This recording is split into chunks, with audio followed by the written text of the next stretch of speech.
कि स्वागत है चिराग जी का, आप जो आए रामविलास पासवान जी का संदेश आए, तो जनता में जोश जगेगा, लोग झंडा लहरेगा, जनता में जोश जगेगा, लोग झंडा लहरेगा। पासवान जी का संदेश आए, जनता में जोश जगेगा, चिराग जी झंडा लहरेगा, जनता में जोश जगेगा, चिराग जी का झंडा लहरेगा।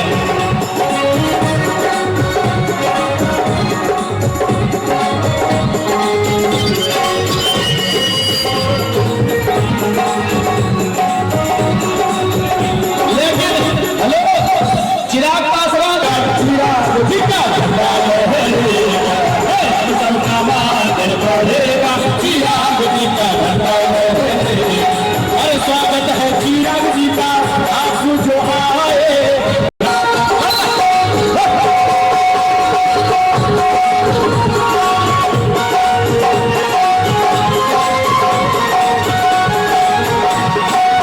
बिहार की जनता ने ठाना है, चिराग जी को सीएम बनाना है।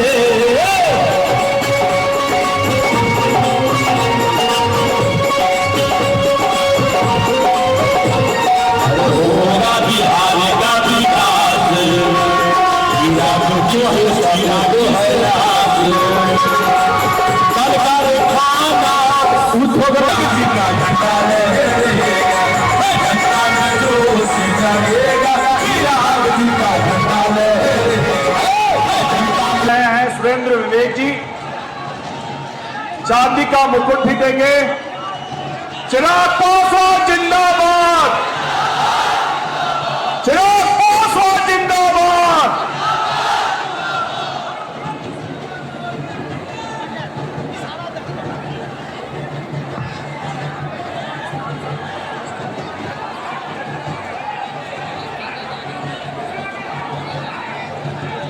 और अतिथिगण सब साथ होकर के सम्मानित कर पुष्पांजलि करेंगे, श्रद्धांजलि अर्पित करेंगे आदरणीय राष्ट्रीय अध्यक्ष चिराग पासवान जी।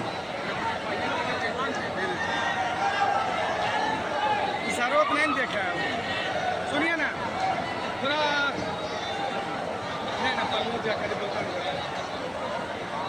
भावपूर्ण श्रद्धांजलि आदरणीय राष्ट्रीय अध्यक्ष चिराग पासवान जी के द्वारा। और अब मैं आग्रह करता हूं प्रदेश अध्यक्ष आदरणीय राजू तिवारी जी से अपने संबोधन में। आज दानवीर कर्ण की पवित्र धरती पर नव संकल्प महासभा में उपस्थित देश के सबसे चहेते युवा नेता हमारे राष्ट्रीय अध्यक्ष आदरणीय चिराग पासवान जी मंच पे मौजूद तो ही है। कुछ बुजुर्ग आत्मा के भी पेट में हिलोरे मार रहा, वो लोग लगातार कुछ न कुछ अनर्गल बात बोल रहे हैं। फिर मैं इस पे नहीं कहूंगी कि मैं 243 सीट पे लड़ूंगा, तो पीठ में दर्द होने लगता है। भाई हम तो प्रदेश अध्यक्ष हैं, हमको तो 243 भारी संख्या में होंगे। आज आप सबका ये जो जन सैलाब है वो दर्शाता है कि नव संकल्प महासभा सिर्फ एक रैली ही नहीं है, जो चुनाव के लिए हम लोग एक वादा है, ये इस मिट्टी की सौगंध है कि हम लोग बिहार को नई दिशा आना पड़ता है। आज जिस पार्टी को लोग बिखरता हुआ देखना चाह रहे थे, उस पार्टी को तिनका तिनका जोड़कर वापस से पार्टी को इतनी मजबूती के साथ खड़ा करने वाले हमारे राष्ट्रीय अध्यक्ष चिराग पासवान जी का हम सभी स्वागत और अभिनंदन करते हैं। आज यहाँ मौजूद हमारे पार्टी के सम्मानित प्रदेश अध्यक्ष राजू तिवारी जी, यहाँ मौजूद पार्टी के कार्यक्रम को चार चांद लगाने वाले और टेंट से लेकर इस जर्मन हैंगर तक के सफर को सुनिश्चित कराने वाले हमारे पार्टी के प्रभारी और जमुई के सांसद बड़े भाई आदरणीय अरुण भारती जी का भी हम स्वागत अभिनंदन करते हैं। हमारी छोटी बहन और समस्तीपुर से सांबवी चौधरी का भी हम स्वागत अभिनंदन करते हैं। मंच पर मंचासीन सभी सम्मानित राष्ट्र के, प्रदेश के, मंच में मौजूद सभी 8 जिला के सम्मानित जिला अध्यक्ष, 8 जिला से आए हमारे पार्टी के सम्मानित कार्यकर्तागण, आप सभी का बहुत बहुत स्वागत, बहुत बहुत अभिनंदन करते हैं। समय सीमा तय की गई है, इसलिए कम समय में ऊपर उठकर जो लोग हमारे राष्ट्रीय अध्यक्ष को एक जाति विशेष के नेता की तरफ देखते थे, उन लोगों के लिए नव संकल्प सम्मेलन जो शाहबाद की धरती से शुरू हुई, राजगीर, छपरा और आज मुंगेर, और हर दिन, हर बार, हर कार्यक्रम में लोगों का बढ़ता हुजूम और प्यार यह स्पष्ट करता समीकरण है महिला और युवा, उसके बीच इनकी लोकप्रियता देखने को मिलती है। कुछ लोग हैं जो अपने आप को जाति के रूप में और अपने आप को बिहार का युवा का नेता कहते हैं। मैं बस 2 लाइन से कह देना चाहता हूं और बता देना चाहता हूं, जो जाति की राजनीति करते और युवा की राजनीति करते हैं, उसकी बात करते हैं, वो लोग एक युवा जो बिहार में राजनीति करने आया था, उसको हराने का काम उन्होंने किया और इन दिनों उसी युवा को बस से नीचे उतारकर धकेलने का काम किया। और वही नेता जो जादवों की राजनीति की बात करते हैं, एक जादव नेता को भी उन्होंने ही धक्का देकर नीचे उतारने का काम किया। वो सिर्फ अपने परिवार के हैं और अपने परिवार तक अपनी राजनीति को सीमित रखना चाहते हैं। उनको हमेशा इस बात का डर लगता है कि कहीं हमारी जाति का कोई दूसरा युवा नेता आ गया तो हमारा क्या होगा। और एक तरफ इस बात को गर्व के साथ कहते हैं, एक तरफ हमारे राष्ट्रीय अध्यक्ष चिराग पासवान जी हैं, जिन्होंने सभी युवा सांसदों को मौका देने का काम किया, जहां पर ना किसी युवा से कोई भय, ना किसी युवा से कोई इनसिक्योरिटी का भाव, और सबको साथ लेकर चलने वाली सोच के साथ चलने वाले हमारे नेता। मैं अपने नेता को कोटि कोटि बार बार धन्यवाद देता हूं कि मुझे पार्टी के जिला अध्यक्ष से, मुझे प्रदेश के उपाध्यक्ष से, बिहार विधानसभा के प्रत्याशी से आपने लोकसभा का सदस्य तक का सफर तय कराने में जो अपना स्नेह प्यार आशीर्वाद दिया, राजेश वर्मा अंतिम दम तक, आखिरी सांस तक लोक जनशक्ति पार्टी को मजबूत करते रहने का काम करेगा। और जब तक हम लोग फिर से अपने नेता को बिहार भवन में मैं चिराग पासवान ईश्वर की शपथ लेता हूं, मुख्यमंत्री बनने तक के सफर को नहीं देख लेंगे, तब तक हम लोग रुकने वाले नहीं है, तब तक हम लोग थमने वाले नहीं है। जय हिंद, जय भारत। पहले अपने पार्टी के संस्थापक स्वर्गीय रामविलास पासवान जी को याद करते हुए आप लोगों के साथ आज भी वो नारा याद है, गूंजे धरती आसमान, गूंजे धरती आसमान। साथियों, आज तक हम लोग अपने संस्थापक को ऐसे ही याद करते आए हैं, लेकिन अब समय आ गया है इस नारे को थोड़ा सा मोड़ देने के लिए। मैं कहूंगा गूंजे धरती आसमान और आप कहेंगे भाई चिराग पासवान। गूंजे धरती आसमान, गूंजे धरती आसमान। मंच पर मौजूद हमारी पार्टी के राष्ट्रीय अध्यक्ष, हमारे मार्गदर्शक, हम सभी को, हम तीनों नए सांसदों को पहली बार अवसर देने के लिए हमारे प्रेरक माननीय केंद्रीय मंत्री श्री चिराग पासवान जी, हमारे खगड़िया से सांसद श्री राजेश वर्मा जी, जिनको कई बार लोगों के द्वारा कहा जाता है कि चिराग पासवान जी के छोटे भाई जैसे भी लगते हैं, हमारी छोटी बहन और सबसे कम उम्र की युवा सांसद शांभवी चौधरी जी, राजू तिवारी जी।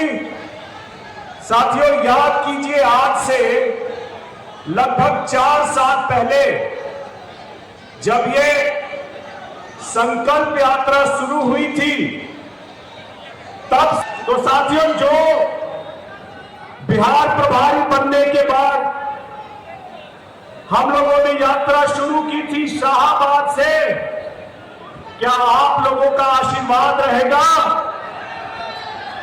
तो ये मुख्यमंत्री आवास जाना चाहिए ना। साथियों, आज हम लोग मुंगेर में हैं, अगला पड़ाव गया होगा और ये यात्रा आप सभी के आशीर्वाद से आगे चलते हुए वहां जाकर के खत्म होगी जहां आप सभी लोग चाहते हैं।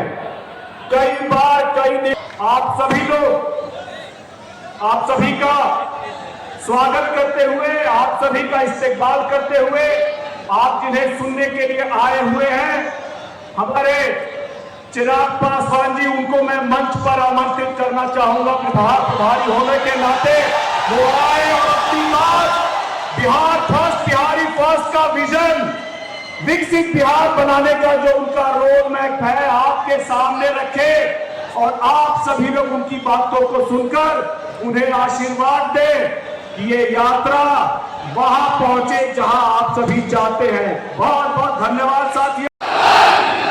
चिराग पासवान जिंदाबाद, चिराग पासवान जिंदाबाद। साथियों,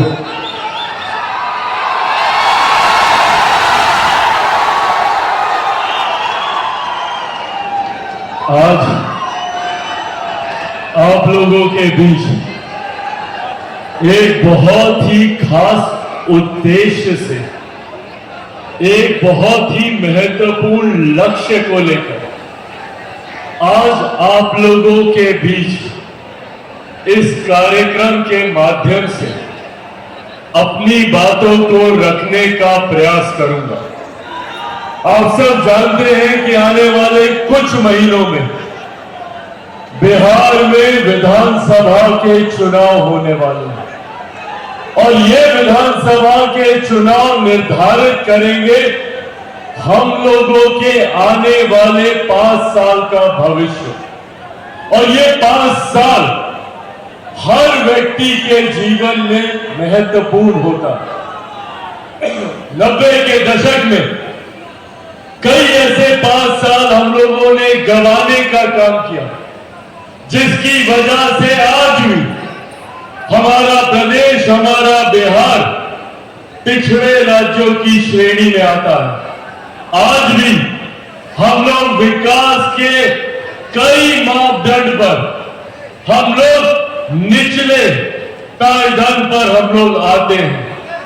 आज पुनः ये मौका है हम लोगों के पास एक ऐसे बिहार का निर्माण करने का जो बनिस्बत बाकी राज्यों के पहले नंबर पर हो, एक ऐसे बिहार का निर्माण करने का जो देश में ही नहीं दुनिया में विकसित राज्यों की श्रेणी में आता हो, और एक ऐसे राज्य का निर्माण करने का जिसमें सिर्फ हमारा राज्य ही फर्स्ट ना हो, बिहार भी फर्स्ट हो और बिहारी भी फर्स्ट हो। इस लक्ष्य के साथ हम लोगों को आगे बढ़ने की जरूरत है।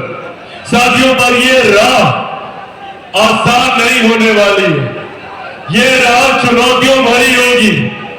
इस राह पे कई तरीके के भ्रमित करने वाले झूठे वादे, झूठी बातें भी विपक्षी दल और उनके नेताओं के द्वारा कही जाएंगी। जैसे जैसे चुनाव समीप आएंगे, राजद, कांग्रेस, तमाम विपक्षी दल के नेता आप लोगों के बीच आएंगे अपनी बातों को रखने के लिए। पूछिएगा उस वक्त उनसे, जब एक लंबा समय इन लोगों को, इनके गठबंधन को दिया गया, तो क्यों नहीं हमारा बिहार एक विकसित राज्य बना। आज इतने समय के बाद भी जो खाई 90 के दशक में खोदी गई, जिसमें बिहार और बिहारियों को मजबूर किया गया पलायन करने के लिए, आज वो बिहारी दूसरे राज्यों में रहने के लिए मजबूर है। आज वो बिहारी दूसरे देश में रहने के लिए मजबूर है। जब मैं दूसरे राज्यों में जाता हूं, जब मैं दूसरे देशों में जाता हूं, तो वो पीड़ा मुझे उन बिहारियों की आंखों में दिखती है जो अपना घर बार गांव देहात चाचा चाची नाना नानी दोस्त रिश्तेदार सबको छोड़कर जाने के लिए मजबूर हुए और आज उनकी पीढ़ियां वहां पर जितने बुजुर्ग यहां पर मौजूद हैं मैं दावे के साथ कह सकता हूं कि ये पीड़ा उन्होंने महसूस की होगी जब उन्होंने अपने बच्चा बच्ची को उसकी सुरक्षा के लिए बिहार से बाहर भेजा पढ़ाई करने के लिए और फिर क्या हुआ वो बच्चा बच्ची दूसरे राज्य दूसरे देश गया शिक्षा हासिल करने के लिए और फिर उसी राज्य में शिक्षा हासिल की नौकरी की घर खरीदा शादी की बच्चे पैदा किए और फिर उसी राज्य का होकर रह गया और आज अपने राज्य में वो प्रवासी कहलाता है। इस परिस्थिति का निर्माण करने वालों की जवाबदेही तय करने का समय है। इस परिस्थिति को तैयार करने वालों की जिम्मेदारी तय करने का समय है। आज भैया क्यों चिराग पासवान से लोगों को इतनी नफरत है? क्यों राजनीतिक दल चिराग पासवान को बर्दाश्त नहीं कर सकते? सिर्फ इसलिए कि चिराग पासवान बिहार की बात करता है, बिहारियों की बात करता है, आपके विकास की बात करता है, आपके रोजगार की बात करता है, पर ये इनको बर्दाश्त नहीं होता। ये लोग नहीं चाहते कि कोई बिहारी पढ़ लिख जाए, ये लोग नहीं चाहते कि बिहार में बेहतर रोजगार की व्यवस्था हो जाए, क्योंकि जिस दिन बिहारी पढ़ लिख गया, जिस दिन बिहार के युवा सवाल करने लग गए जैसे चिराग पासवान सवाल करता है, तो उस दिन इनकी जात पात धर्म मजहब की राजनीति समाप्त हो जाएगी। इन विपक्षी दलों को भाता है कि हम लोग को जाति में बांट कर रखें, इन लोगों को भाता है कि हम लोगों को धर्म के नाम पर बांटे, इन लोगों को भाता है कि हम लोगों को एक दूसरे से अलग करके रखें जाति के नाम पर, सांप्रदायिकता के नाम पर, क्योंकि इन लोगों को पता है कि जिस दिन बिहारी एकजुट हो गया और खास तौर पे जिस दिन बिहार का युवा जात पात धर्म मजहब से उठकर एक हो गया, तो उस दिन बिहार तो क्या देश को भी दिशा दिखाने का कार्य ये बिहारी करेगा, ये विश्वास हम लोगों को अपने ऊपर। और इसीलिए इन लोगों को तकलीफ होती है जब चिराग पासवान बिहार फर्स्ट बिहारी फर्स्ट की बात करता है, और हर कदम पर इन लोगों ने प्रयास किया कि कैसे चिराग पासवान को समाप्त कर दिया जाए, क्योंकि अगर चिराग पासवान समाप्त हो गया तो बिहार फर्स्ट की भी बात नहीं होगी, बिहारी फर्स्ट की भी बात नहीं होगी, बात होगी तो फलाना जाति फर्स्ट की, बात होगी तो फलाना धर्म फर्स्ट की। इस बात से ये लोग डरते हैं और नहीं चाहते कि ये लोग बिहार फर्स्ट बिहारी फर्स्ट की सोच को धरातल पर उतारा जाए। आज चिराग पासवान चाहता है, कहता है और करके दिखाएगा, मैं अपने युवा साथियों को बिहार से बाहर कहीं नहीं जाने दूंगा। शिक्षा रोजगार हमें हमारे राज्य में मिलेगा, और राज्य में ही नहीं हमारे जिले में मिलेगा, हमारी प्रखंड में मिलेगा, हमारी पंचायत में मिलेगा, हमारे गांव में मिलेगा। इस सोच के साथ चिराग पासवान आगे बढ़ने की बात करता है। चिराग पासवान चाहता है कि हमारी महिलाओं को हमारे प्रदेश में सम्मान मिले। बिहार फर्स्ट बिहारी फर्स्ट के माध्यम से एक ऐसी व्यवस्था का निर्माण मैं चाहता हूं ताकि हमारी महिलाओं को दूसरे राज्य न जाना पड़े स्वास्थ्य सेवाओं के लाभ के लिए। आज हम लोग देखते हैं कि कैसे दिल्ली में लाइन लगाओ एक स्थायी मासिक निधि दी जाती है।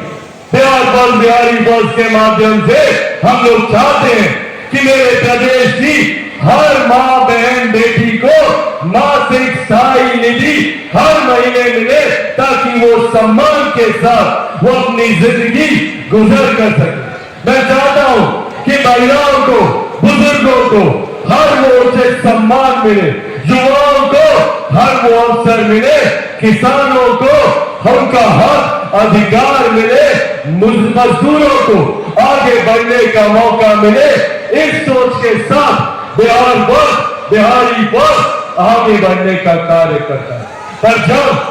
पर जब इस सोच को लेकर चिराग पासवान आता है तो चिराग पासवान को ही रास्ते से कैसे हटा दिया जाए, उसके लिए साजिश रची जाती है। सोचा जाता है कि अगर चिराग पासवान के परिवार को तोड़ दिया जाएगा तो चिराग पासवान टूट जाएगा। नहीं टूटा चिराग पासवान। फिर साजिश रची गई कि इसकी पार्टी को तोड़ दिया जाए तो चिराग पासवान टूट जाएगा। नहीं टूटा चिराग पासवान।